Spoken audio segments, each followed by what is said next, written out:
Roman Reigns brings back Seth Rollins in ambulance after injury at WWE SmackDown. Are you seriously trying to tell me that Roman Reigns, the tribal chief who spent years building the bloodline on the foundation of family above everything only to get betrayed and cast aside, just showed up on SmackDown in an ambulance with an injured Seth Rollins in the back, essentially saying we need to put our decade of hatred aside because there's a bigger threat? The same Roman who got stabbed in the back by Seth with a steel chair that destroyed the Shield, the same Roman who spent the last few months absent from WWE dealing with his own demons, the same Roman who swore he'd never forgive betrayal, he's the one extending an olive branch to Seth freaking Rollins. But here's what's going to make you absolutely furious and utterly fascinated: what happened to Seth that put him in that ambulance wasn't just another beatdown, it was a coordinated assassination attempt by the Vision that went too far, and Roman's rescue wasn't about forgiveness or brotherhood, it was about survival because Roman knows the Shield is the only thing that can stop what's coming. I'm about to break down the most shocking SmackDown segment in years, reveal exactly what the Vision did to Seth that crossed the line from storyline attack to genuinely concerning injury, expose why Roman's return in an ambulance of all things is symbolic of the Shield's resurrection, and show you the backstage footage that proves this wasn't a spontaneous decision but a calculated plan that's been developing for weeks while we were all focused on other storylines. And before you say this is obviously leading to a Shield reunion, wait until you hear what condition Seth is actually in and why Roman's exact words when he arrived suggest this isn't about reunion, it's about revenge. Let's start from the beginning because the context of Seth Rollins' injury makes Roman's intervention so much more powerful and necessary. Seth has been at war with the Vision, Braun Breaker, Bronson Reed, and now Brock Lesnar with Paul Heyman orchestrating everything for months. Seth has taken beating after beating, loss after loss, humiliation after humiliation. But Seth's never quit. He's never backed down. He's kept fighting because that's what Seth Rollins does. This particular SmackDown started normally enough. Seth was scheduled to face Bronson Reed in a grudge match, no titles on the line, just pure hatred and the desire to inflict pain on each other. The match was brutal from the opening bell. Reed was throwing Seth around like a ragdoll. Seth was fighting back with everything he had: super kicks, stomps, dives to the outside. It was the kind of hard-hitting contest that reminds you why we love this business. But then things started going wrong. Braun Breaker came down to ringside. Then Brock Lesnar appeared. Paul Heyman was directing traffic. The referee tried to maintain order but you could tell he was overwhelmed by what was about to happen. Seth saw them coming and you could see it in his eyes, he knew this wasn't going to end well. The match officially ended in a disqualification when Braun and Brock hit the ring and started the 3-on-1 assault. But this wasn't a typical beatdown where they hit their finishers and stand tall over their victim. This was excessive. This was brutal. This was the Vision making a statement. Question for the comments: have you ever seen the Vision this vicious before? Or did this attack feel different to you? Let me know. Bronson Reed hit Seth with 5 tsunami splashes. 5. Each one more devastating than the last. You could see Seth's body convulsing after each impact, struggling to breathe, clearly in legitimate distress. But the Vision didn't stop. Braun Breaker hit multiple spears, each one driving Seth harder into the mat. And then Brock Lesnar, the beast incarnate himself, locked in the Kimura lock on Seth's already injured arm. Now, here's where it got serious. Seth has been dealing with a legitimate arm injury for weeks. Everyone in the wrestling community knows this. WWE has been working it into storylines, but it's a real injury that Seth's been fighting through. And Brock, either not knowing or not caring, wrenched on that Kimura with full force. The sound Seth made, this guttural scream of genuine pain, made everyone watching uncomfortable because it didn't sound like selling. It sounded real. Medical staff rushed the ring almost immediately, which never happens during planned segments. They don't break kayfabe unless something is genuinely wrong. The trainers were checking Seth's arm, checking his ribs, asking him questions while the Vision stood in the corner laughing and celebrating like they just won a championship rather than potentially ending someone's career. The cameras stayed on Seth as he was being loaded onto a stretcher, another sign this was more serious than planned, and you could see the fear in the eyes of the other wrestlers who came out to check on him. Sami Zayn was visibly emotional. Kevin Owens looked ready to fight the entire Vision by himself. Even Cody Rhodes, who's been feuding with Seth recently, looked genuinely concerned. They wheeled Seth up the ramp, loaded him into an actual ambulance that was parked at the top of the stage, and the announcers were selling this as potentially career-ending injuries. Michael Cole was talking about broken ribs, separated shoulder, possible internal injuries. Corey Graves was uncharacteristically quiet, just watching with this grim expression that suggested he thought they'd gone too far. The ambulance doors closed. The lights started flashing. The driver began pulling away from the staging area to take Seth to a legitimate medical facility. And that's when everything changed. The ambulance stopped. Just stopped. Right there at the top of the ramp. The back doors didn't open. Nothing happened for about 10 agonizing seconds while everyone in the arena and watching at home was confused about why the ambulance wasn't leaving. And then a second vehicle pulled up behind the ambulance. A black SUV with tinted windows that nobody recognized. The driver's door opened and out stepped someone that made the entire arena lose their collective minds. Roman Reigns. The pop was nuclear. People were screaming. Signs started going up everywhere. The energy completely shifted from concern about Seth to absolute electricity about what Roman's presence meant. Roman stood there in his full tribal chief gear, not street clothes, not a suit, but his ring gear, which told everyone he wasn't just here to talk. Drop your comment right now. What went through your head the second you saw Roman step out of that SUV? I need to know your reaction. Roman walked to the ambulance with purpose. He didn't acknowledge the crowd. He didn't pose. He just walked directly to those back doors and opened them. The camera zoomed in to show Seth Rollins lying on the stretcher, clearly in pain, being attended to by medical staff. Roman looked at Seth for a long moment, and you could see so much history in that look. Betrayal, anger, brotherhood, respect, loss, all of it flowing between them without a single word being spoken. Then Roman said something to the medical staff. We couldn't hear what he said, but whatever it was made them back away from Seth. Roman climbed into the ambulance, and the doors closed behind him. For a moment, nobody knew what was happening. Was Roman going to attack Seth while he was defenseless? Was he going to finish what the Vision started? The arena was in this weird state of excited confusion. 30 seconds passed. A minute. The ambulance doors remained closed and nobody could see inside. The announcers were speculating wildly. Then finally, the doors opened again, and Roman emerged carrying Seth in his arms like he was rescuing him. Not dragging him. Not throwing him around. Carrying him with a level of care that made it clear this wasn't about further violence. Roman looked directly at the hard camera and said words that will be replayed forever. The Vision thinks they can destroy what the Shield built? They think they can erase our legacy by taking out the architect piece by piece? They're about to learn why the Shield was the most dominant faction in WWE history. They're about to learn that when you attack my brother, even one I haven't spoken to in years, you're attacking me. And when you attack me, you attack what this business was built on. The crowd was going insane. Roman just called Seth his brother. After years of animosity, after the Shield betrayal, after all the bad blood, Roman just acknowledged that their connection runs deeper than their hatred. Seth Rollins and I have our history. We have our problems. We have a decade of reasons to never trust each other again. But you know what we also have? We have a shared understanding that there are lines you don't cross in this business. And the Vision? They crossed every single one tonight. Roman's intensity was building with every word. This wasn't a typical promo. This was personal. So here's what's going to happen. I'm taking Seth to get real medical attention, not WWE's doctors who are going to clear him before he's ready, but real doctors who will actually treat his injuries properly. And while he's recovering, I'm going to send a message to Braun Breaker, Bronson Reed, Brock Lesnar, and that manipulative snake Paul Heyman. I'm going to remind them why Roman Reigns has been the final boss of this company for years. Why I held the championship for 1,316 days. Why I beat everyone who stepped up to challenge me. And when Seth is healed, when, not if, because Rollins is too stubborn to stay down, we're coming back together.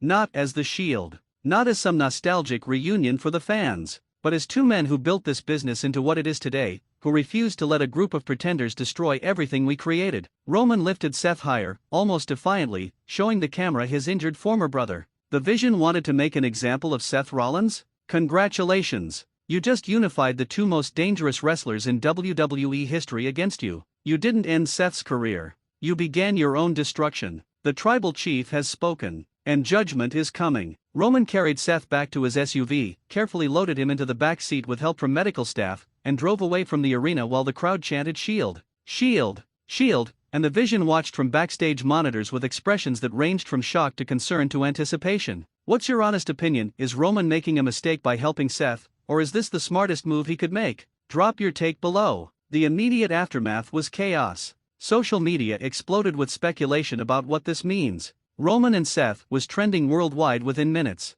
Wrestling journalists were scrambling to get statements from WWE officials about whether this was planned or if Roman went into business for himself. The stock market for WWE parent company TKO actually went up because investors recognized this as a potentially massive storyline. But here's what makes this so fascinating. According to backstage sources, Seth's injury is real. Not career-ending, but serious enough that he needs 4 to 6 weeks to properly heal. And Roman's rescue? That was planned, but not in the way you think. Let me explain. Sources say that Triple H and Roman Reigns had a secret meeting 2 weeks ago where they discussed the state of WWE's main event scene. Roman apparently expressed frustration that the Vision was getting too dominant, that there was no credible opposition that could believably beat them. Triple H agreed but said he didn't know how to create a faction powerful enough to oppose Brock, Braun, and Bronson without it feeling forced. That's when Roman allegedly suggested the unthinkable, "What if I work with Seth?" Triple H was apparently shocked because Roman and Seth's real-life relationship has been strained despite their professional respect. Roman has been pretty vocal about not wanting to do Shield nostalgia stuff. But Roman's argument was simple: the Vision is unstoppable because they're three monsters with Paul Heyman. The only way to beat that is with the two greatest wrestlers of this generation putting aside their differences. Seth and I together are better than Braun and Bronson. Add in someone else eventually, and we can actually make this work. So the attack on Seth was planned to be brutal, but Seth's injury being aggravated was real. The original plan was for Roman to show up and make the save while Seth was injured but mobile. When Seth's condition became legitimately serious during that attack, Roman apparently made the call to accelerate the plan and use a real ambulance, real medical staff, and a real rescue to make it feel more authentic. That's why Roman's promo had that edge of genuine emotion. He wasn't just acting concerned about Seth, he was concerned because they just watched the Vision potentially seriously hurt someone, regardless of their history. Roman carrying Seth wasn't just good visual storytelling, it was Roman making sure Seth got to medical attention immediately. The question everyone's asking is, what happens next? Roman took Seth in his SUV presumably to a hospital. WWE sent a camera crew with them, which tells you they're going to document this and turn it into content. We're likely going to get hospital segments, conversation segments, maybe even Seth resisting Roman's help at first because of their history. But the real story is what happens when Seth is cleared to return. Because Roman promised they're coming back together. Not as the Shield, since Dean Ambrose/Jon Moxley isn't available, but as a duo specifically designed to take down the Vision. That's massive. Think about the dream matches this sets up. Roman and Seth vs Brock and Braun. Roman vs Brock, their rivalry never gets old. Seth vs Braun, the architect vs the genetic freak. Roman and Seth vs Bronson and whoever the Vision recruits as a fourth member. These are WrestleMania-level matches that will draw huge money and huge interest. This isn't just a storyline, this is WWE positioning their next 6 to 12 months of main event programming. What match are you most excited to see from this alliance?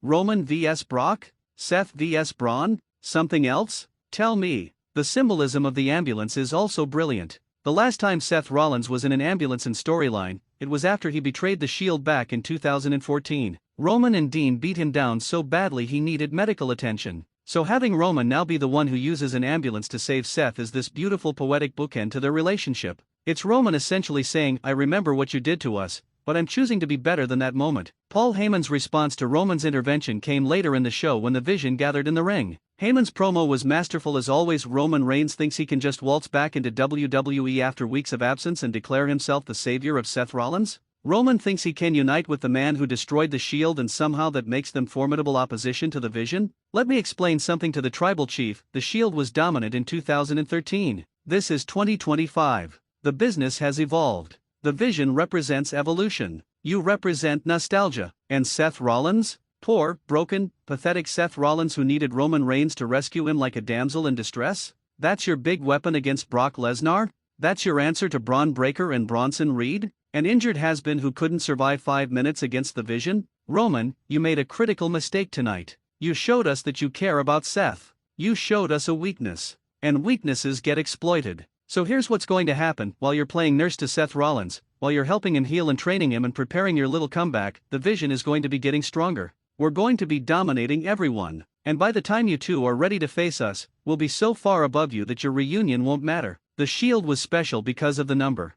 3 members. 3 hounds of justice. But you only have 2. 2 versus 3 doesn't work in your favor, Roman. Math isn't your strong suit, but even you should understand that. Unless... Heyman paused dramatically here, and his smile got wicked. Unless you're planning to find a third member? Unless you're thinking about reforming the Shield completely? But oh wait, Jon Moxley is in AEW and isn't coming back. So who's your third? GUSO? Jimmy? Sami Zayn? Kevin Owens? None of them are Shield. None of them have what you and Seth had. So you're stuck as an incomplete team facing complete dominance. The Vision isn't worried about Roman and Seth. We're amused by it. You're going to make this fun for us. You're going to make our inevitable destruction of you both that much more satisfying. So take your time healing Seth. Make sure he's at 100%. Because we want you at your best when we end both of your careers. Damn. Heyman turned Roman's big heroic moment into a potential weakness by pointing out they're still outnumbered and still don't have a complete Shield.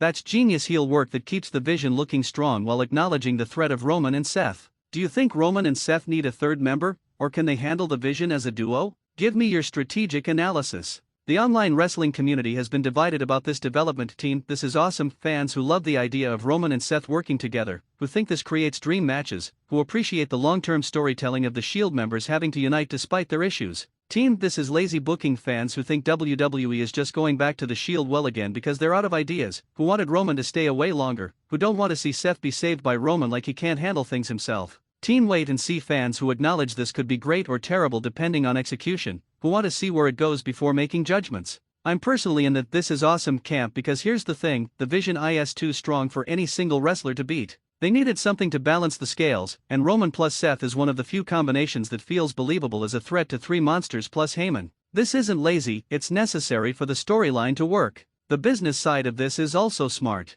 Roman Reigns is WWE's biggest draw. Seth Rollins is consistently one of their top merch sellers. Putting them together creates exponential value. The Shield merchandise will sell like crazy. The matches will do huge numbers. This is wrestling business at its smartest. There are also some fascinating questions about how this affects other storylines. The Bloodline, what do Solo Sikoa and the new Bloodline think about Roman suddenly being back and allied with Seth instead of focusing on family? Does this create tension? Cody Rhodes, how does the current champion feel about Roman returning but not challenging for the title? Is Cody relieved or offended? GUSO, does G want in on whatever Roman's planning? Does Seth even want a third member, or does he want to prove he and Roman can do this alone? The hospital segments we're going to get over the next few weeks will be crucial. These are the conversations where Roman and Seth have to address their history. You can't just sweep the Shield betrayal under the rug. They need to have honest, difficult conversations about trust, about forgiveness, about whether they can actually work together or if this alliance is doomed to fail. My prediction? We get 3 to 4 weeks of hospital/training segments where Roman and Seth gradually rebuild their relationship. They'll have arguments. They'll have moments where it seems like the alliance won't work, but they'll also have moments where the old chemistry comes back, where they remember why they were brothers in the first place. Then Seth returns at a big show, maybe Survivor Series, and he and Roman absolutely demolish some mid-card team to prove they're on the same page. That leads to a contract signing or confrontation with the Vision that sets up the first big match at the Royal Rumble, Roman and Seth vs Braun and Bronson, with Brock banned from ringside. If Roman and Seth win that match, it proves they can hang with the Vision. Then at Elimination Chamber, maybe it's Roman and Seth vs the Vision in a full 3-on-2 handicap match where Roman and Seth nearly win but Brock's presence makes the difference. That builds to WrestleMania, Roman and Seth, plus a mystery third partner? vs the entire Vision in the culmination of this storyline. What are your predictions for how this storyline plays out? Give me your detailed fantasy booking. The injury angle also protects Seth perfectly. Instead of just writing him off TV with no explanation, WWE created a storyline reason for his absence that actually advances the plot. When Seth returns, he's not just coming back randomly, he's coming back as part of a planned assault on the Vision with Roman Reigns backing him up. That's good creative. Roman's character work in that moment when he carried Seth to his SUV was outstanding. Without saying much, he conveyed, "I'm angry about what happened. I remember our history, but I'm bigger than that. I recognize the Vision is a threat to everyone. I'm still the tribal chief, but I'm not above helping a brother in need. This isn't over, this is just beginning." That's layers of character development in a single segment. That's why Roman Reigns is the top guy, because he understands his character at such a deep level that every action he takes feels purposeful and meaningful. The moment when Roman looked down at injured Seth before picking him up, that look communicated everything. It said, "I haven't forgotten what you did, but right now that doesn't matter because something bigger is at stake." It said, "We're not friends, but we're not enemies either, we're brothers in arms against a common threat." It said, "I'm choosing to save you because it's the right thing to do, not because I've forgiven you." That's nuanced storytelling that makes wrestling more than just moves and matches. That's drama. That's emotion. That's why we watch. The Shield's legacy has always been complicated. They were dominant as a trio, but their individual successes after the split arguably surpassed what they did together. Roman became the top guy in WWE. Seth became a Grand Slam champion. Dean/John became a world champion in both WWE and AEW. So bringing two of them back together isn't about recapturing past glory, it's about two evolved versions of those characters using their experience and individual growth to face a threat that neither could handle alone. That's actually a more interesting story than just, "Hey, remember when the Shield was cool? Let's do that again." This is two former brothers who've grown in different directions, recognizing they need each other despite their complicated history. That's adult storytelling. That's sophisticated narratives. Make sure you're subscribed to Wrestling Newsletter because this Roman/Seth alliance against the Vision is going to be the storyline for the next several months. We'll be covering every hospital segment, every training montage, every confrontation. Hit that like button, share this video with everyone who needs to understand why Roman rescuing Seth in an ambulance is the most important moment of 2025, and drop your comments telling me #Team Roman and Seth or #Team Vision. Who you got? Roman Reigns brought back Seth Rollins in an ambulance after the Vision's brutal assault, and in doing so, he didn't just save his former brother, he declared war. The tribal chief and the architect are united against a common enemy. The Vision wanted to destroy the Shield's legacy? They just gave Roman and Seth a reason to show them why that legacy existed in the first place. This isn't nostalgia. This isn't fan service. This is survival. And the Vision is about to learn why you should never push the two most dangerous wrestlers in WWE into the same corner. The war has begun.